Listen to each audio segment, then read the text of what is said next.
Hi everyone! Before we create the game system to manage our game flow, we need to optimize some of our code. I want us to refactor the code, especially for the problem with many public variables that we shouldn't have just because we want to make it editable on the Unity editor. There's much better solution for that and I didn't use it before, so it won't make you confused if you're using Unity and C# programming for the first time. When we're using a public variable, we're exposing the variable outside. For example, as a programmer, we can make this mistake.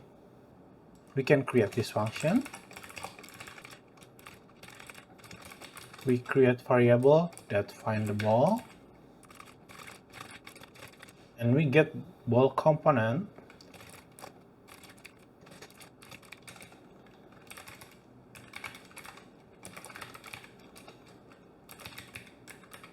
See that the force and max trajectory iteration was exposed and can be edited directly? We don't want that.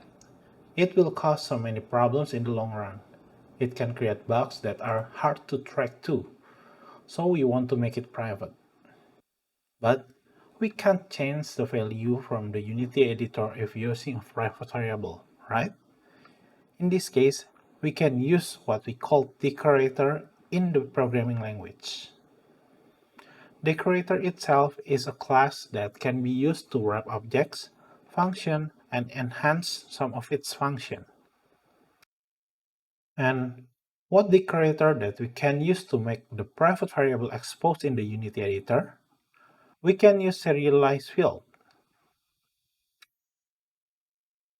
Let's try this to the ball force and max trajectory iteration attribute and see what happened with it.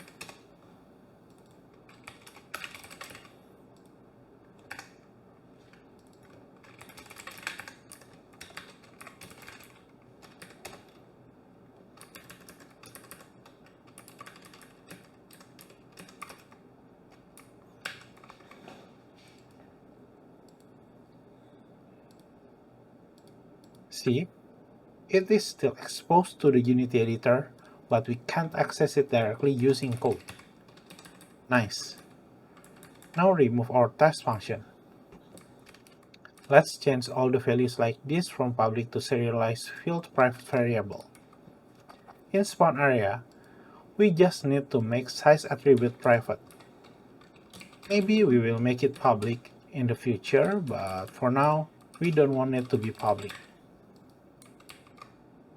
Also in the score system, change the score text to private.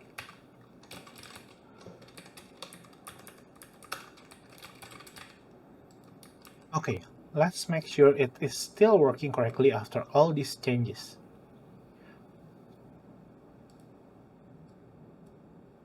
Still working good. Now we can start to create our game system. See you in the next video. Thanks for watching.